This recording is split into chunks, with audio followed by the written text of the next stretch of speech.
El 2 de octubre de 1968, el presidente Fernando Belaúnde tomó juramento al que sería el último gabinete de su gobierno. Lo hacía en un contexto difícil. Hacía varias semanas que los rumores de golpe inundaban Lima.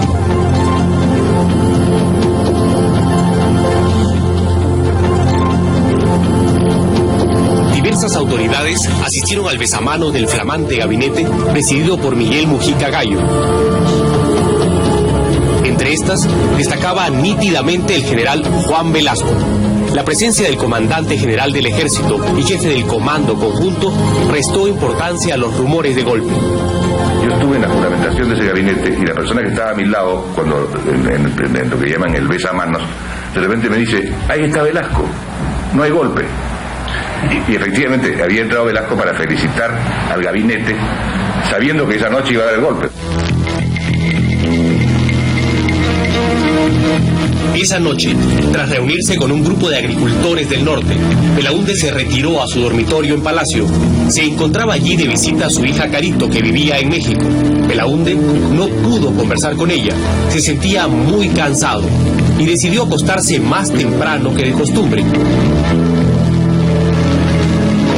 Su hija se quedó leyendo en la habitación contigua y hacia las 2 de la madrugada sintió ruidos extraños. Algo raro sucedía.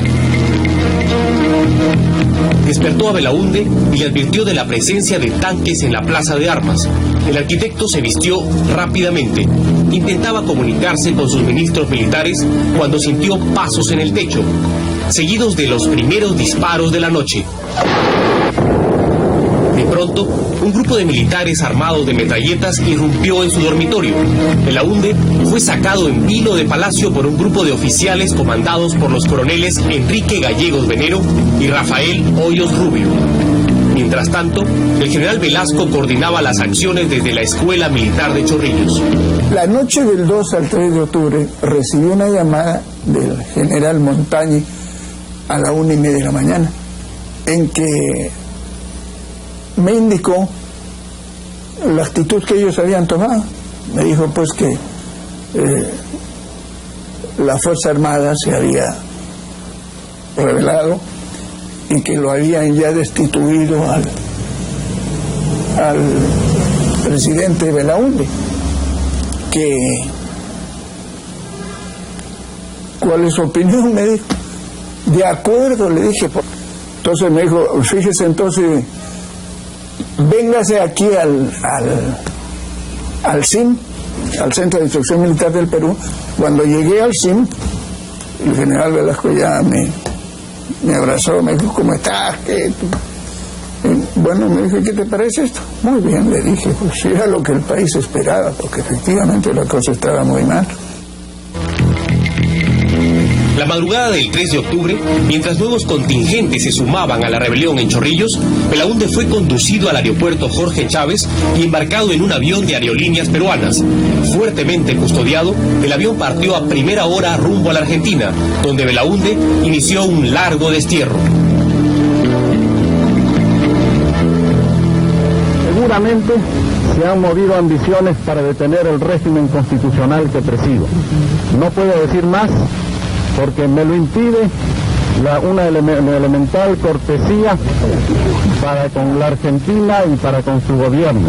Palacio amaneció bajo la protección de blindados y paracaidistas. En las principales calles y plazas de la ciudad, la Guardia de Asalto formó pelotones que enfrentaron los escasos grupos, apristas en su mayoría, que salieron a protestar infructuosamente. Y algunas bases nuestras salieron a la calle, pero frente a los tanques la voz, el grito, la actitud es poco determinante, ¿no? De modo que también salieron algunos jóvenes de otros sectores, pero a las 48 horas el hecho estaba consumado. Hacia el mediodía, un comunicado informó al público que el general Velasco encabezaba la Junta Revolucionaria, integrada además por los comandantes generales de la Marina y Aviación. Se trataba de un golpe institucional. Velasco llegó a Palacio a las 5 de la tarde a bordo de un helicóptero y 2 horas más tarde juraba como nuevo jefe de Estado. El país ignoraba que bajo las banderas del nacionalismo se iniciaba una dictadura que cambiaría el rostro del Perú, iría en contra de las libertades del individuo y nos llevaría por el errado sendero del estatismo, que tanto le ha costado al Perú.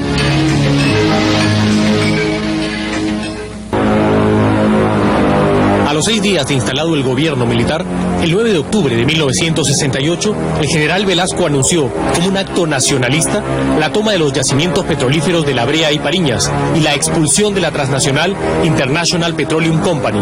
Fue el primer signo, la primera expropiación de las muchas expropiaciones que en los años siguientes expectaría el país. El gobierno revolucionario, después de declarar la nulidad de la indigna Acta de Talara y del lesivo contrato celebrado por el régimen que la Fuerza Armada ha depuesto en cumplimiento de la misión de cautelar los derechos de la República, de acuerdo con el artículo 213 de la Constitución del Estado, acaba de promulgar el decreto ley que ordena la inmediata expropiación de todo el complejo industrial de La Brea y Pariñas y anuncia al país que en este preciso momento las fuerzas de nuestra primera región militar que tenemos en el norte, haciéndose eco del clamor de la nación, está ingresando al campo de Talara para tomar.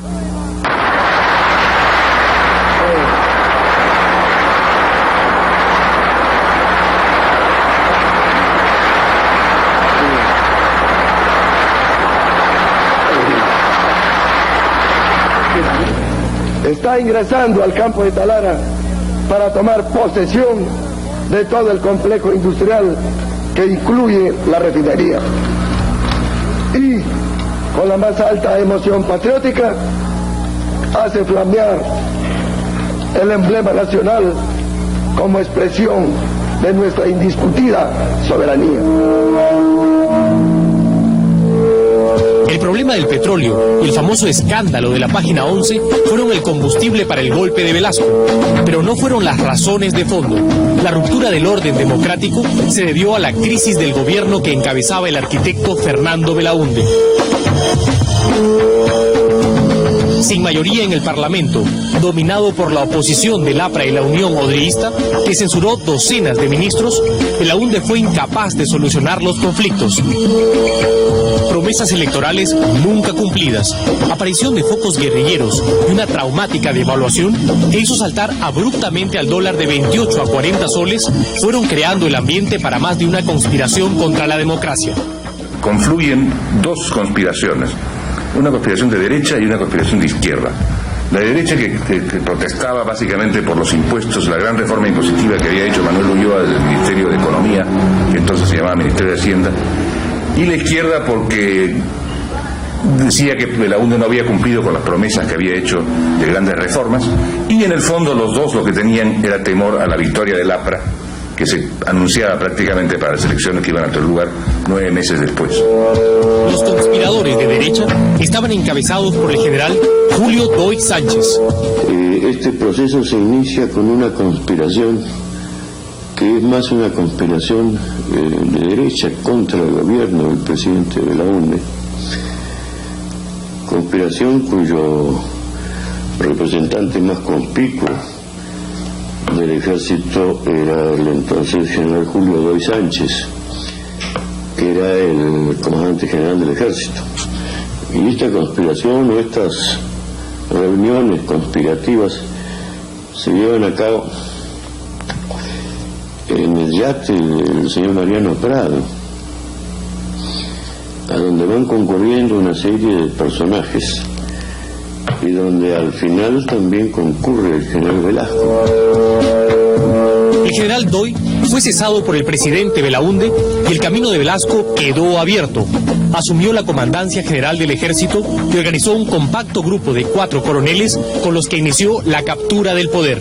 Su sublevación, la Fuerza Armada tiene que hacerla 4, 5, 6 y ahí el círculo cerrado, porque apenas se divulga esto, se descubre.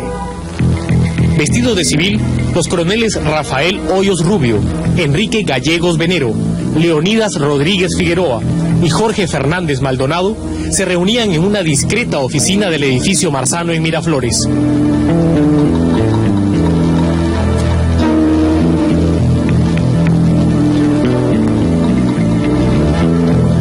Allí trazaron la llamada democracia social de participación plena.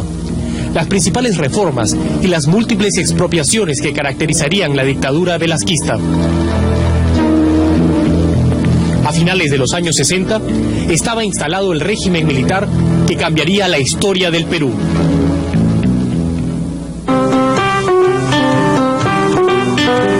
Los padres, Juan Manuel Velasco Gallo y Clara Luz Alvarado Ceballos. El niño, Juan Francisco Velasco Alvarado. El origen, el humilde distrito de Castilla en Piura. La fecha, el 16 de junio de 1909. Tercero de 7 hermanos, de extracción popular, dirían con los años sus biógrafos. Era un hombre de clase media, su padre pues trabajaba, yo recuerdo que trabajaba como en la compañía salinera, en Piura. Ya después entró a trabajar por la caja de depósitos. A veces pues se cachueleba como vacunador. A mí lo vacunó él una vez para la viruela. Los hombres nacen sin que ellos ni el país sepan cuál será su destino final. Juan Velasco Alvarado no fue la excepción. Cuando asistió a la Escuela Fiscal número 21 Ignacio Sánchez y a la Gran Unidad Escolar San Miguel, su afán consistió en ser alumno, como todos, ni brillante ni mediocre, pero sí célebre por cierta habilidad muy apreciada por sus compañeros. Y una letrita menudita. Se copió alguna, ¿quién no copió una cosa? Era especialista en eso. Papelitos pequeñísimos, exactamente, comprimidos. Y ya pues con una cosa de esa ya se podía desarrollar. Su destino y el del Perú acaso se empezaron a perfilar la mañana del 5 de abril de 1929, cuando Juan Velasco Alvarado, de 19 años, desembarcó en el Callao, caminó hasta Chorrillos y se presentó en la escuela militar. Vinieron 3 para la escuela militar. José Francisco Celi Moró, Enrique López Velasco y Juan Velasco Alvarado. Ellos no sé por qué se retrasaron y no vinieron pues a la época de los exámenes para ingreso a la escuela militar. Entonces tuvieron que quedarse en tropa. El soldado raso tenía ambiciones. Un año más tarde se convirtió en cadete y en agosto de 1930 tuvo en silencio su primera lección fuera de libreto. Luis Sánchez Cerro, comandante, piurano también, y también de origen popular, derrocaba a una figura de la República aristocrática, el presidente Augusto B. Leguía. El cadete anotó el hecho, pero en ese entonces nadie lo sabía. En 1934 concluyó sus estudios, aunque no espada de honor, sí el primero de su arma, la infantería. Inició así una larga y exitosa carrera militar en la que dedicó 20 de sus 35 años de actividad a la formación de soldados y oficiales, entre ellos los coroneles que lo secundaron el 3 de octubre de 1968, además de otros que ocuparían puestos claves durante la dictadura. Cuando fui soldado, él era oficial del batallón donde yo estaba, en la escuela de clases de infantería. Después, cuando ingresé a la escuela de oficiales, también vino él de capitán instructor de infantería. En 1943, con el grado de capitán, Velasco se casó con Consuelo González Posada, con quien tuvo 4 hijos. Su carrera siguió en ascenso. En 1959, general de brigada y agregado militar de Perú en Francia, nombrado por Manuel Prado. El retorno en 1964, brotes guerrilleros, y el presidente Belaúnde lo sitúa en la jefatura del Estado Mayor de la Primera Región Militar en Piura. En 1965, general de división. En 1966, jefe de Estado Mayor del Ejército, comandante general un año más tarde. Y en 1968, el tope del escalafón militar, jefe del Comando Conjunto de las Fuerzas Armadas. Le quedaba un escalón más que él se autoasignó, el golpe. Ese fue su destino final. Habitante de la polémica, Juan Velasco Alvarado ha dejado la impronta de la pasión que caracterizó su vida. Cultor de un nacionalismo exacerbado y un populismo de plaza pública, movilizó masas, movió conciencias y generó rupturas.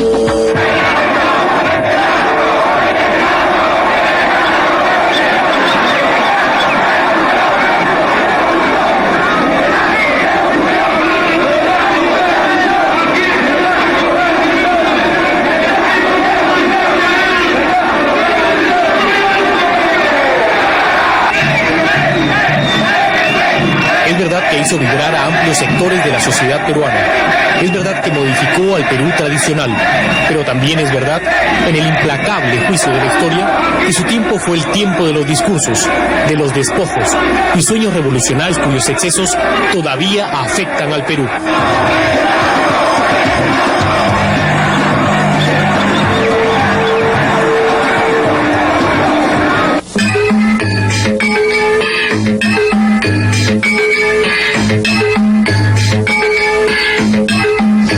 A partir de este venturoso 24 de junio, el campesino del Perú será en verdad un ciudadano libre, a quien la patria al fin le reconoce el derecho a los frutos de la tierra que trabaja y un lugar de justicia dentro de una sociedad de la cual ya nunca más será, como hasta hoy, ciudadano disminuido, hombre para ser explotado por otro hombre. La revolución, lo revolucionario, las reformas estructurales, el discurso de ese tiempo, las palabras de la época, la revolución y todas las cosas que se hicieron en su nombre. Al hombre de la tierra, ahora le podemos decir en alta voz, inmortal y libertaria como Tupamaru: campesino, el patrón ya no comerá más tu pobreza.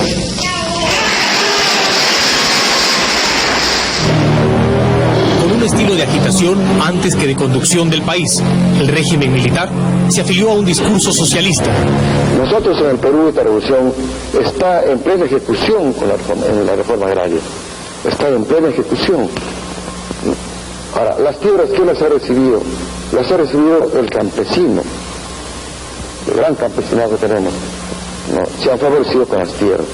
Los 12 o 15 señores que antiguamente eran los caciques, los dueños de esos grandes complejos. Esos 15 ya no son 15, son, como le dije ahora, 135.000 personas que son dueños de esos complejos. Una marcada posición anti-norteamericana, un acercamiento notorio al comunismo de Fidel Castro, al socialismo del chileno Salvador Allende, a las relaciones diplomáticas con los países socialistas, el mito del nuevo liderazgo y el tercermundismo no alineado, todo un fervor impregnado de frases y consignas, un estilo hecho de pasión antes que realidad. Él llevó un lenguaje violentista al campo, él llevó un lenguaje que era desconocido hasta ese momento en el medio rural campesino. En esas épocas no se hablaba de el rico no comerá más de tu pobreza, la tierra es de quien la trabaja, no se hablaba de enfrentamientos clasistas en el campo. La revolución, el llamado gobierno revolucionario, el radicalismo de un régimen que se autoproclamaba ni comunista ni capitalista, que hablaba de una peculiar democracia social de participación plena, pronto evidenció su verdadero rostro. Un gobierno basado en un Estado centralista, dispuesto a estatizarlo todo, dispuesto a inflar el tamaño del Estado bajo las banderas de reformas que se decían estructurales.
pocos años, el modelo izquierdista tan en boga en los teóricos de esa época había impregnado la economía del país.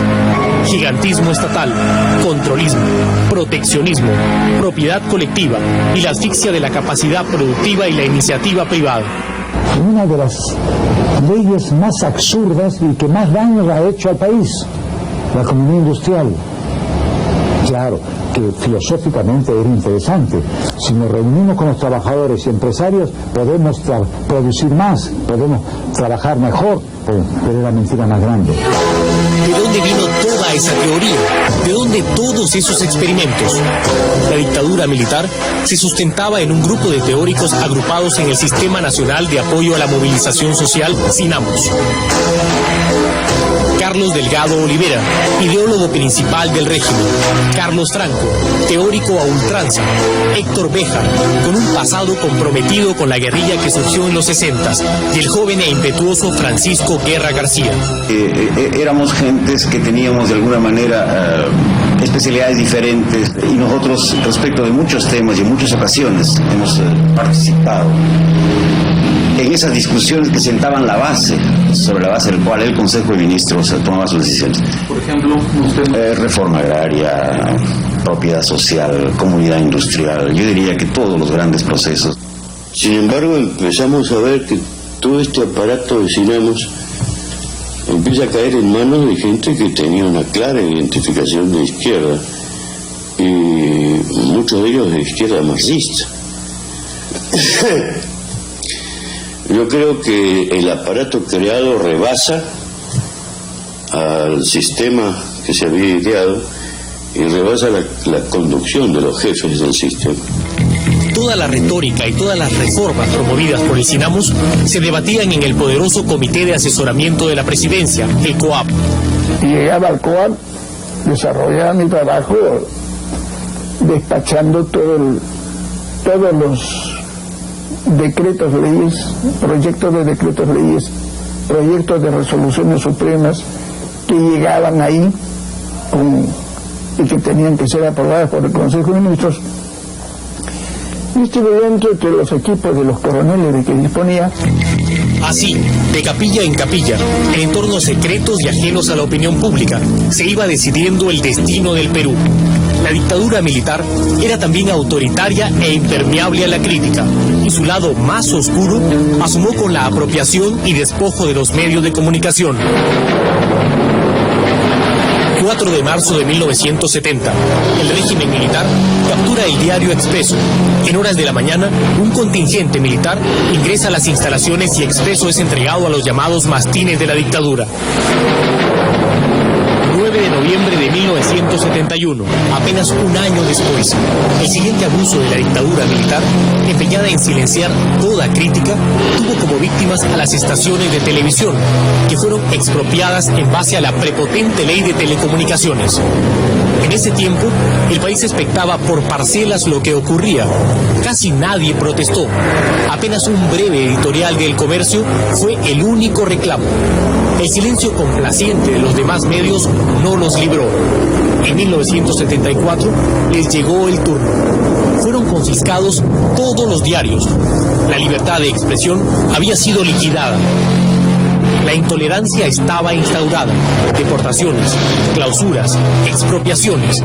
Toda opinión era combatida y todo desacuerdo se solucionaba por la fuerza. Y bueno, yo empecé a hacer algunos análisis de la economía peruana y esto irritó enormemente al gobierno de Velasco. Y entonces un buen día salió un decreto diciendo, en vista de que el señor Dornelas escribe artículos contrarios al proceso peruano, ¿de cuántos? Declárase: 1, traidor a la patria; 2, prívese de la nacionalidad peruana; y 3, prohíbese el retorno al país. Los militares habían soñado con la revolución, pero nunca le habían pedido permiso al país. Y cuando la terca y cruda realidad mostraba todas las imperfecciones, ellos silenciaban toda voz. La revolución nunca trajo lo que ofreció, y en esos años se iniciaba su final. Un final largo, como los discursos de ese tiempo. La La noche del 22 de febrero de 1973, la historia para Juan Velasco Alvarado empezó a cambiar. Un agudo dolor lumbar y un diagnóstico que no se hallaba obligó a su internamiento en el hospital militar. En la mesa de operaciones, el general sufrió una hemorragia de tal magnitud que fue necesaria una transfusión de 17 litros de sangre, 3 veces más de lo que contiene un ser humano. El hombre más temido del país se moría. En la sala de operaciones, cuando llegué, me encontré con un espectáculo que era realmente de temerle. Estaba llena de gente. El suelo era todo un gran charco de sangre, con que el paciente estaba sin presión arterial, presión en 0. Saqué las gasas y se vino un chorro fuerte de sangre. Entonces pensé de inmediato, porque yo soy especialista, en la posibilidad de un aneurisma roto. Efectivamente, metí mi mano izquierda y con la mano izquierda cerré la aorta por encima del aneurisma. La sangre disminuyó enormemente. Reemplazamos el pedazo de aorta donde estaba el aneurisma con un injerto de Dacron de 16 milímetros de diámetro y con una longitud que sería más o menos unos quizá 12 o 14 centímetros. Esa misma noche, el control del cirujano mostró un nuevo problema. Velasco no tenía pulso en el pie derecho. La conclusión asomó: había que amputarle la pierna. Se opusieron los médicos cubanos que había enviado Fidel Castro.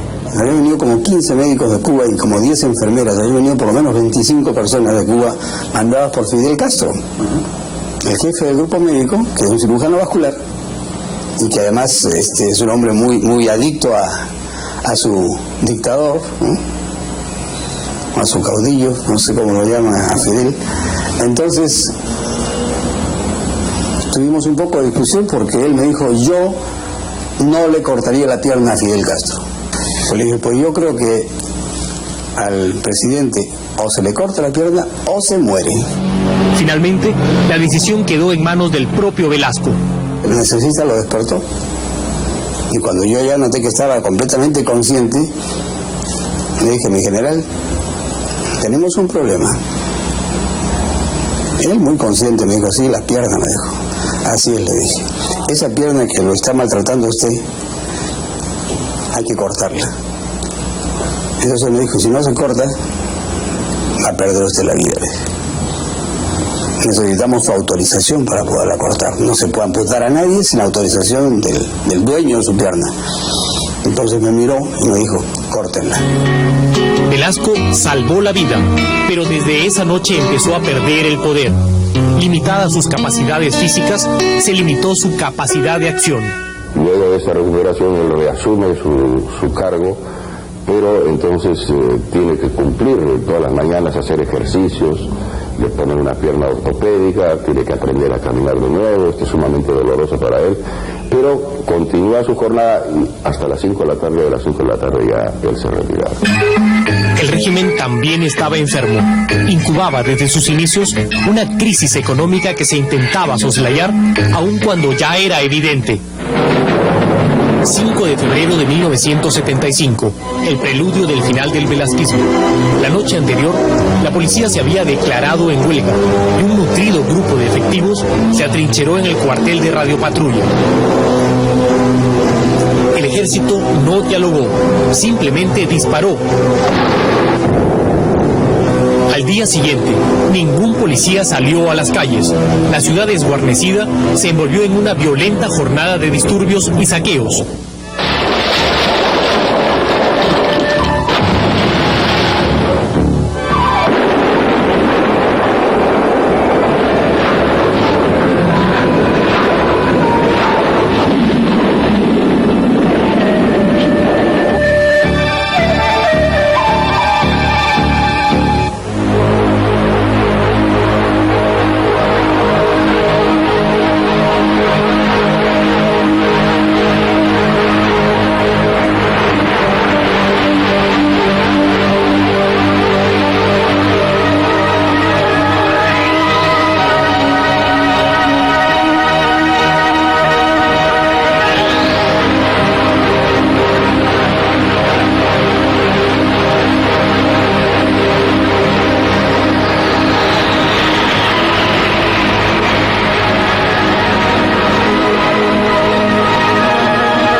hechos siniestros, 86 muertos y más de 150 heridos, pérdidas materiales por millones de dólares.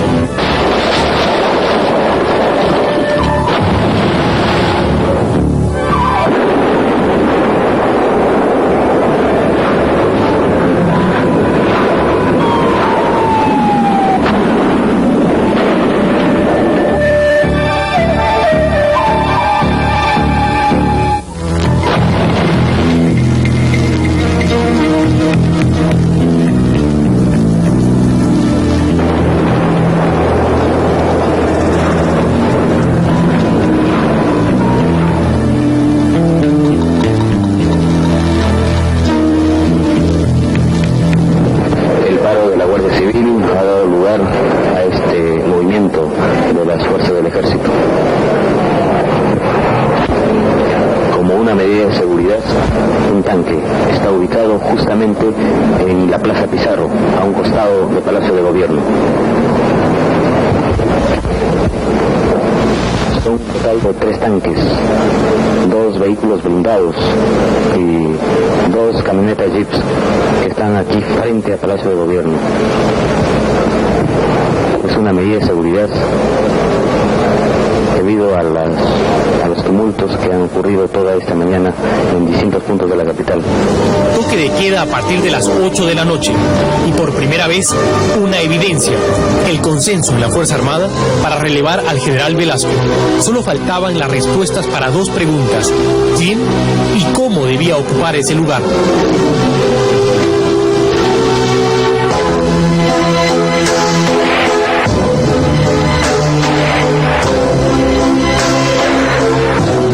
Que había llegado al poder a través del golpe de Estado, empezaba a asomar también la misma medida.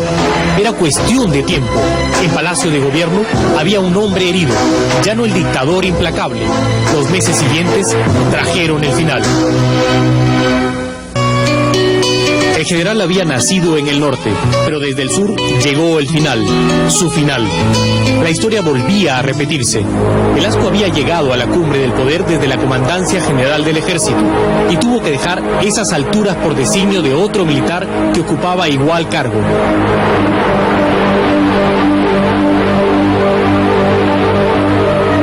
El 29 de agosto de 1975, en la ciudad de Tacna, el general Francisco Morales Bermúdez, comandante general del Ejército, anunció un relevo institucional.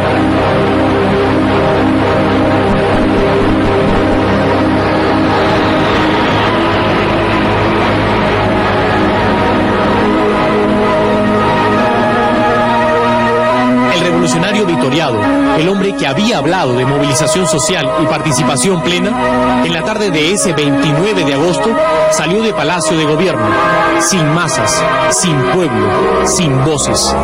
Estaba mortificado. Me acuerdo que tenía ahí una serie de documentos y de cosas que lo que se iba a hacer. Sacó todas las cosas y las rompió, las tiró a un canasto. Y me dijo algo que nunca lo voy a olvidar: si hubiera tenido mi pierna, nadie me saca mejor. Así. El gobernante Velasco había llegado a su final. El hombre concluiría su vida el 24 de diciembre de 1977. Había muerto un hombre que dejó, para bien o para mal, una profunda huella en la historia del Perú. Creía en la necesidad de los grandes cambios. Yo pienso que el general Velasco los cambios radicales que generó no los hizo con la intención de fomentar el surgimiento de un movimiento marxista en el país. Pero más allá de las buenas intenciones, la mayoría de las reformas de Velasco fracasó y dejó en cambio un Estado enorme y en crisis continua que aún padecemos, con la pesada carga de las empresas públicas que en esos años aumentaron de una manera desmesurada, de 18 a más de 170 entidades. Gran parte de lo que ocurría entonces en ese modelo económico pasaba por lo que eran capaces de hacer las empresas públicas. ¿Cuál fue la conclusión de la experiencia? Es que la gestión de las empresas fue un desastre. Y por tanto, el modelo económico, dado que se sustentaba tanto en la capacidad de esas empresas, fue también un desastre. Bueno, creo que fue una muy importante vacuna ideológica para el país. Terminamos de una vez por todas, saber en qué consistía el estatismo, en qué consistía el tercerismo socialistoide, y creo que si ahora estamos ya casi todo el mundo convencido de que esa vía no funciona, fue precisamente porque tuvimos esa experiencia. 25 años después, el país no termina aún de salir del laberinto estatista. Las empresas públicas que se crearon con tanto desborde generaron desde entonces pérdidas por casi la mitad de la deuda externa. ¿Acaso el Perú sería distinto si ese dinero se hubiese destinado a otro fin?